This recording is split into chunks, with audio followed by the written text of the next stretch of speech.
Last lecture में हमने बात की थी सॉलिड और सॉलिड के टाइप्स की। अब बात करेंगे हम क्रिस्टलाइन लैटिस की। लैटिस का मतलब ही शेप या स्ट्रक्चर होता है, ठीक है। तो हमने कहा लास्ट क्लास में मैंने बताया था आपको कि हम इनको क्यूब की फॉर्म में देखेंगे। तो सबसे पहले हमने कौन सा क्यूब देख लिया? सिंपल क्यूब, ठीक है। सिंपल क्यूब में अगर हम देखें, ये रहा, तो यहां पर हमारे जो एटम है वो कॉर्नर्स पे है। कितने कॉर्नर है? 8। 8 कॉर्नर पे 8 एटम है। जितने एटम हैं वो उसका लैटिस पॉइंट है, ठीक है। तो यहां पे 8 लैटिस पॉइंट है, लेकिन हर एक एटम कितने क्यूब से बट रहा है? तो लास्ट वाले लेक्चर में मैंने आपको बताया था कॉर्नर वाला 8 क्यूब से बटता है। कितने से बटता है? तो 1/8 हो जाता है ये। अब 1/8 एटम है एक कॉर्नर पे, टोटल 8 कॉर्नर है, तो कितने एटम हो गए? एक, है ना भाई। 1/8 ये है, 1/8 ये, 1/8 ये, तो ऐसे अगर हम टोटल काउंट करें तो एक क्यूब के अंदर कितने एटम आ गए? पूरा एक एटम आ गया। ये 1/8 है। अच्छा, कुछ बच्चे कहते हैं भैया ये तो 1/4 दिखाई दे रहा है, क्योंकि 2D है। 3D में देखोगे, मैंने बताया था, चाहो तो इसमें भी देख लो एक बारी। ये रहा वो बीच का एटम, और कितने कमरों में बांटा जा रहा है? 1 2 3 4 5 6 7 8, ठीक। खत्म कहानी।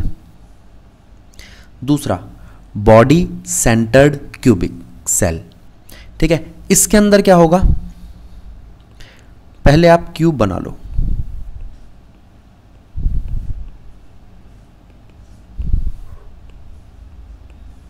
ठीक। इस क्यूब में बिल्कुल बीच में एक एटम रखा हुआ है, बॉडी के सेंटर पे।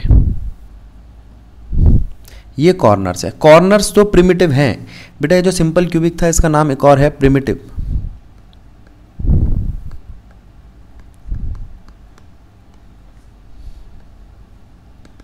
ठीक। कॉर्नर्स तो आपके आएंगे ही आएंगे। उसके बाद बीच में एक एटम और आ गया, तो ये तो थे तुम्हारे 1/8 मल्टीप्लाई में 8। और मैंने आपको बताया था जो बीच में आता है लास्ट लेक्चर में, वो पूरा एक कंसीडर किया जाता है। तो टोटल नंबर ऑफ एटम्स कितने हो गए? 2। और लैटिस पॉइंट कितने हैं? सारे 1 2 3 4 5 6 7 8 9। Lattice point 9, number of atoms 1 + 1 2, ठीक है। ये दो बातें समझ आ गई। तीसरा case, face centred cubic, FCC। अब इस फेस को देखो। इस फेस पे जो आपका एटम रखा है वो 2 कमरों से बांटा जा रहा है। एक इधर आना है क्यूब, और एक ये वाला हमारा क्यूब। तो हर एक एटम एक रूम में कितना आ रहा है, या एक क्यूब में कितना आ रहा है? हाफ। हाफ इधर, हाफ इधर, हाफ इधर, ठीक है। तो ऐसे 6 फेस हैं जिन पे हाफ एटम आ रहा है। तो एटम कितने हो गए? 3। और एक बना था कॉर्नर से, तो 1/8 × 8, ये कॉर्नर है प्लस ये फेस है। तो टोटल कितने हो गए? 3 + 1 4। Z कितना आया आपका?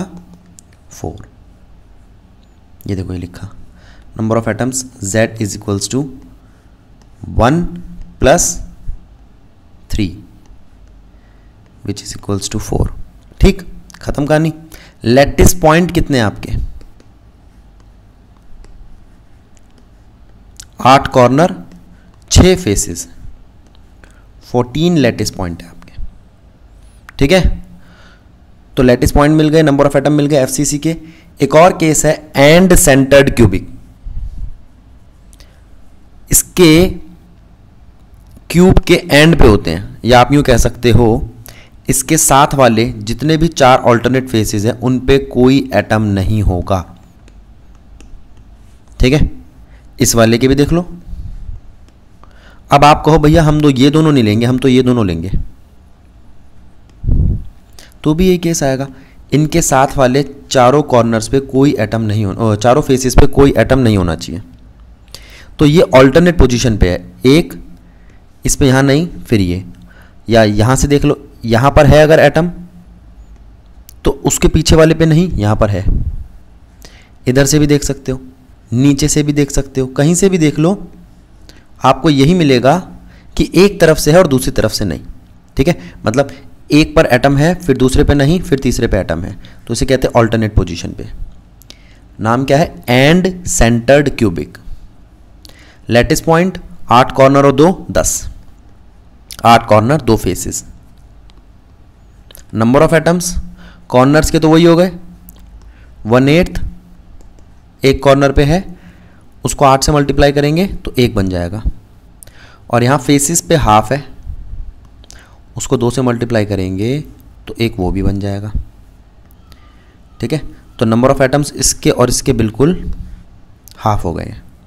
ठीक, हमने लैटिस पॉइंट समझ लिया, नंबर ऑफ एटम समझ लिए, किसमें?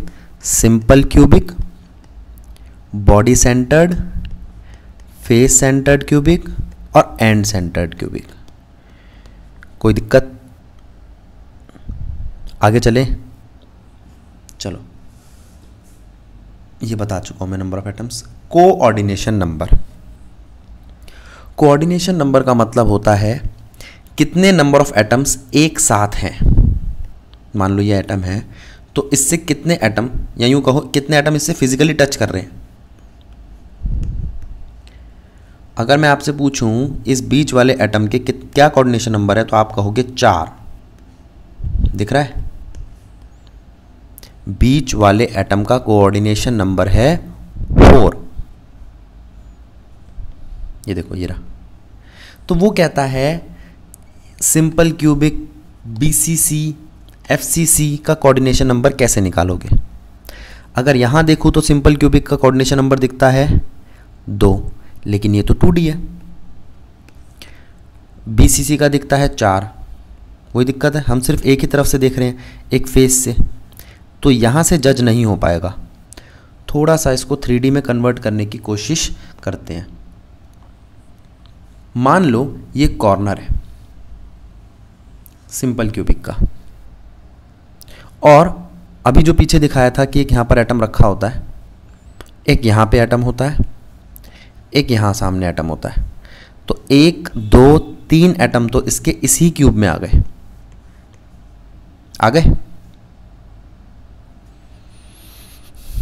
अब एक चीज़ समझो, अगर यहाँ पर आपका एक एक्सेस जा रहा है तो उसका इधर भी बनेगा, और इस वाले का इधर भी बनेगा, और इस वाले का इधर भी बनेगा। समझाने के लिए मैंने इनको ऐसे ले लिया, जैसे मान लो ये x y z है, एक क्यूब में होते भी 3 ही पॉइंट है 3D में, है ना, x y z, length breadth height, जो आपको कहना हो कह लो।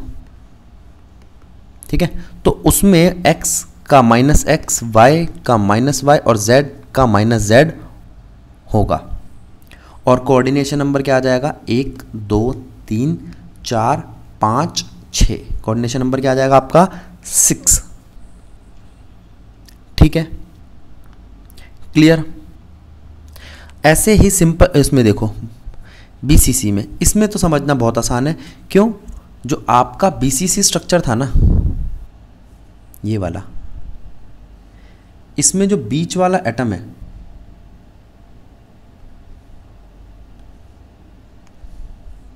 ये बीसीसी नहीं, ये तो एंड सेंटर्ड है, इसको लेना है।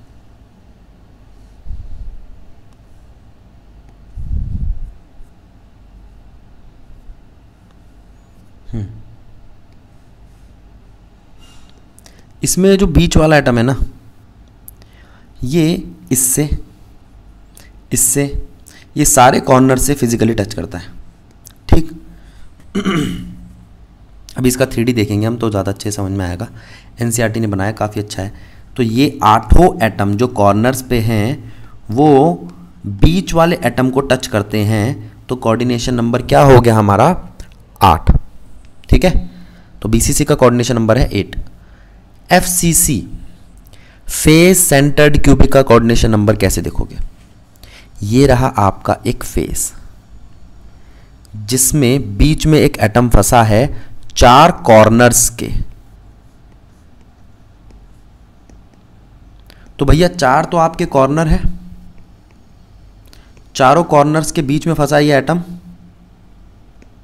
इसके इधर 4 फेस है, एक पीछे एक आगे ऐसे करके चारों फेस, उन चारों फेसों से भी टच कर रहा है ये।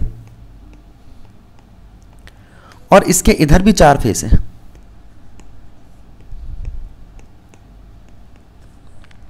तो 4 फेस जिनसे टच कर रहा है इधर, 4 फेस इधर और 4 कॉर्नर बीच में। तो टोटल जो कोऑर्डिनेशन नंबर आता है आपके एफसीसी का वो आता है 12। यही होना चाहिए था एंड सेंटर्ड का, लेकिन मैंने बताया था एंड सेंटर्ड में यहां ऑल्टरनेट पोजीशन पे कोई एटम नहीं होता। तो इसके इधर जो फेस टच करने वाले थे वो तो टच ही नहीं करते एंड वाले को, सिर्फ कॉर्नर्स टच करते हैं। क्या टच करते हैं? सिर्फ कॉर्नर्स, और कॉर्नर हमारे पास सिर्फ 4 है। एंड सेंटर समझ में आ गया? अब एक बार इनके 3D स्ट्रक्चर देखते हैं।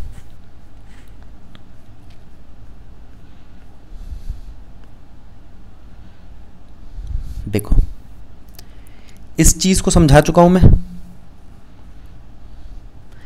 इस शेप को देखो, एनसीईआरटी क्या समझा रही है। ये वो शेप है जिसको हम देखते हैं 2D में, जो साफ साफ दिखाई देता है, लेकिन ये इतने दूर नहीं होते एटम। असली में तो ये ऐसे एक दूसरे से फिजिकली टच कर रहे होते हैं। लेकिन अब देखो, अगर मैं दूसरी फिगर देखूं तो मुझे 8वां एटम तो दिखाई भी नहीं दे रहा। ये देखो, आपने कहा कि भैया इसका क्यूब बना दो, लो बनाया।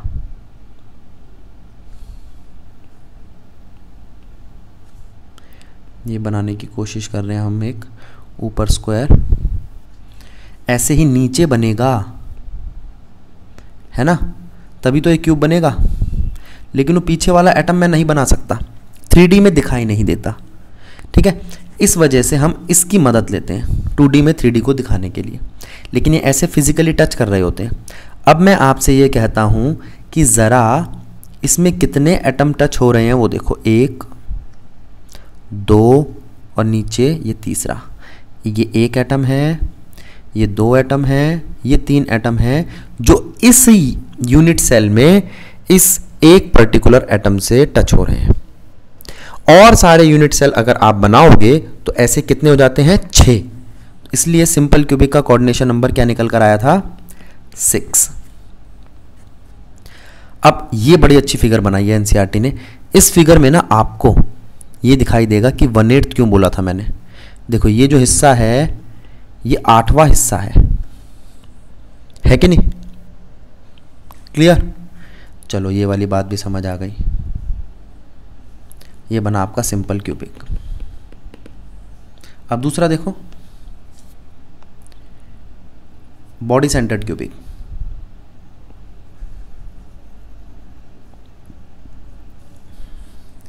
ये एटम देखो जो बीच में रखा है,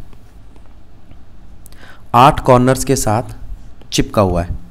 फिर आपने कहा भैया इसमें तो दिखाई नहीं दे रहा, कोई बात नहीं, इसमें दिखाई देगा। वो बीच में देखो, बीच में जो एटम रखा है ना, वो सबसे जुड़ा हुआ है। ये देखो, ये इसने एक बड़ा सा एटम बनाया और ये 8 कॉर्नर्स, ये ऊपर वाला, ये सारे इससे टच कर रहे हैं। तो कोऑर्डिनेशन नंबर क्या हुआ बीसीसी का? 8। ठीक है, एफसीसी देखते हैं, बनाया है एनसीईआरटी ने। देखो, ये वो वाली बात जब बताई थी मैंने कि हाफ आधा इस कमरे में आता है, आधा उस कमरे में आता है। दूसरा, ये स्ट्रक्चर जिसका हम यूज़ करते हैं 2D में देखने के लिए। तीसरा, इसमें तो किसी को कुछ समझ में नहीं आएगा, मुझे ही नहीं आ रहा। चौथा, इस स्ट्रक्चर को देखो, ये वाला मैं इसको बना के दिखा रहा हूँ, ज़रा देखना। ये वाला जो एटम है ये कितने कॉर्नर से टच कर रहा है, जिसको मैंने थोड़ा सा ब्लू कर दिया है। एक इससे, इससे और इससे, ये तो कॉर्नर हुए, 4 कॉर्नर, 4 कॉर्नर। उसके बाद ये पीछे किससे टच कर रहा है, देखो इस फेस से, इस फेस से। अब नीचे के 2 फेस दिख नहीं रहे, एक नीचे फेस है, एक पीछे फेस है, तो 4 फेस हो गए। इसके इधर भी जब एक एटम आएगा तो 4 फेस उधर हो जाएंगे। बोलो सही बात है गलत बात है? ये बात समझ आई? आगे चलूं? एंड सेंटर्ड इसने एक्सप्लेन नहीं किया, कोई बात नहीं। तो अभी हमने ये देखा कि कितना कोऑर्डिनेशन नंबर है सिंपल क्यूबिक का, बेस सेंटर्ड क्यूबिक का और फेस सेंटर्ड क्यूबिक का। एंड सेंटर्ड का मैं बता देता हूं, सिर्फ आपको फेस हटाने आपका आंसर अपने आप आ जाएगा। ठीक, अब बात करेंगे हम एफिशिएंसी की। भैया एफिशिएंसी का मतलब होता है आउटपुट अपॉन इनपुट। मैं कितने नंबर ऑफ एटम्स स्टोर कर सकता हूं किसी क्यूब के अंदर, वो बताता है उसकी एफिशिएंसी क्या है। ठीक है, कितने नंबर ऑफ एटम्स मैं स्टोर कर सकता हूं किसी यूनिट सेल में। ठीक है, आ जाओ।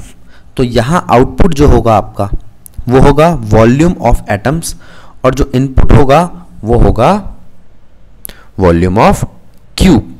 क्यूब का वॉल्यूम आप जानते हो, एक ही क्यूब, और एक एटम हम ज़्यादातर हम यही मान के चलते हैं जो एटम होता है हमारा ऑलमोस्ट स्फेयर होता है। तो स्फेयर का वॉल्यूम क्या होता है स्फेरिकल शेप का, 4/3 पाई आर क्यूब। आ जाओ, तो ये रही आपकी efficiency eta, efficiency of atom, volume of atoms divided by volume of cube. Simple cube की बात करूं तो उसका z होता है 1। सिंपल क्यूब की अगर हम बात करें तो उसका z होता है 1। z मल्टीप्लाई में 4/3 pi r cube, volume of atom बन गया है, और वॉल्यूम ऑफ क्यूब है आपका एक ही क्यूब। ठीक, इधर आ जाओ। अब वो कहता है अगर आप सिंपल क्यूबिक स्ट्रक्चर को देखें तो एक एज लेंथ में 2 एटम की रेडियस दिखाई देती है, 1 और 2। तो आप कह सकते हो एक एज लेंथ यानी कि A is equals to 2R। Efficiency क्या हुई, 1 Z की जगह पे रखा है, 4/3 pi r cube divided by A की जगह पे रख दिया हमने 2R। ठीक है, R से R तो कट ही जाएगा, डिवाइडेड बाय 8, 8 को 3 से मल्टीप्लाई करेंगे। ये 3 भी देखो एक, ये 3 इसके बराबर ही है, 3.14 ही तो होता है। तो 4 डिवाइडेड बाय 8 लगभग 0.5 आएगा, पूरा सॉल्व करेंगे तो 0.54। तो परसेंटेज कितनी आ जाती है आपकी, 54%। ठीक, आसान है। आगे चले, बॉडी सेंटर्ड क्यूबिक। Z है आपका 2, तो इस Z की जगह पे तो हम 2 रख देंगे, लेकिन R और A का रिलेशन कैसे निकालें, इधर आ जाओ, NCERT की तरफ चलते हैं। भैया NCERT ने कहा था जो बॉडी डायगोनल है ना, उस बॉडी डायगोनल पे एक एटम रखा है, एक कॉर्नर पे रखा है, एक इस कॉर्नर पे। तो आप कह सकते हो भैया एक पूरा एटम ये, एक पूरा एटम ये, और एक पूरा एटम ये हो गए आपके, ये लो 4 तो यहाँ रेडियस आया, 1 2 3 और 4 रेडियस आया। इन चारों रेडियस में आपको दिखाई क्या दे रहा है, बॉडी डायगोनल। बॉडी डायगोनल क्या होता है, √3a। अब देखो आराम से, √3a इक्वल्स टू 4R। ठीक,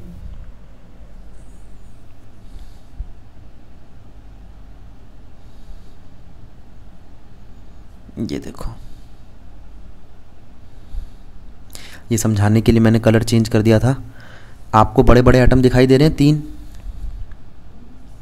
इन एटम में ये एक रेडियस है एक एटम का, ये एक रेडियस है एक एटम का, और बीच में एक डायगोनल है, इसलिए 2 रेडियस है। तो radius radius radius radius, 4 radius बन गए। ये 2 रेडियस इसके हैं बेटा, मैं बना देता हूँ कहीं बाद में कंफ्यूज हो। ये 2 रेडियस इसके हैं, ठीक। तो 4 रेडियस हमने देखे, वो बिल्कुल उतनी लेंथ ले रहे हैं जितना आपका लेता है बॉडी डायगोनल, तो कंपेयर कर दिया। 4r इक्वल्स टू √3 है, ये रहा। तो a equals to 4/√3 r। Efficiency क्या होती है? नंबर ऑफ एटम्स मल्टीप्लाई में volume of atom divided by a का क्यूब। सॉल्व करेंगे 68% आ जाता है। एफसीसी में थोड़ा आसान था समझना, फेस पे ही चारों दिखाई दे रहे हैं, 1 radius, 2 radius, 3 radius, 4 radius, √2a के इक्वल, ठीक है। दिखाना चाहो तो दिखा लो इसको यहाँ पे कि रेडियस जो है हमारे वो 4 हैं, चारों √2a के इक्वल है, ठीक। अब यहां से a आ गया, एफिशिएंसी निकाल लोगे या निकालें? देखो एक बार सॉल्व कर देते हैं। z मल्टीप्लाई में 4/3 पाई r cube divided by volume of cube. z है आपका 4/3 पाई r क्यूब, a को कंपेयर किया रेडियस से तो आया 4/√2 r। सॉल्व किया तो अप्रोक्सीमेटली 0.74 आ गया, ठीक। एंड सेंटर्ड में सब कुछ एफसीसी जैसा होगा, एंड सेंटर्ड क्यूबिक में बस Z2 हो जाएगा। जाहिर सी बात है अगर मैं Z को 4 की जगह 2 रखूंगा तो हाफ आएगा आंसर। 74 का हाफ कितना आएगा? 35 और 2 और ले लो, 37%, ठीक है। समझ आया? इस पेज पे मैंने एक बार सब कुछ दोबारा रिवाइज करा दिया, जैसे लैटिस पॉइंट क्या होते हैं, नंबर ऑफ एटम्स क्या होते हैं, कोऑर्डिनेशन नंबर क्या होते हैं, एफिशिएंसी क्या होती है, ठीक है। फेस सेंटर्ड क्यूबिक समझा दिया। तो यहां तक हमारा काम हो गया है। अब हम आगे बात करेंगे वॉइड की, ठीक है। यहां पे हम क्लास को रोकते हैं।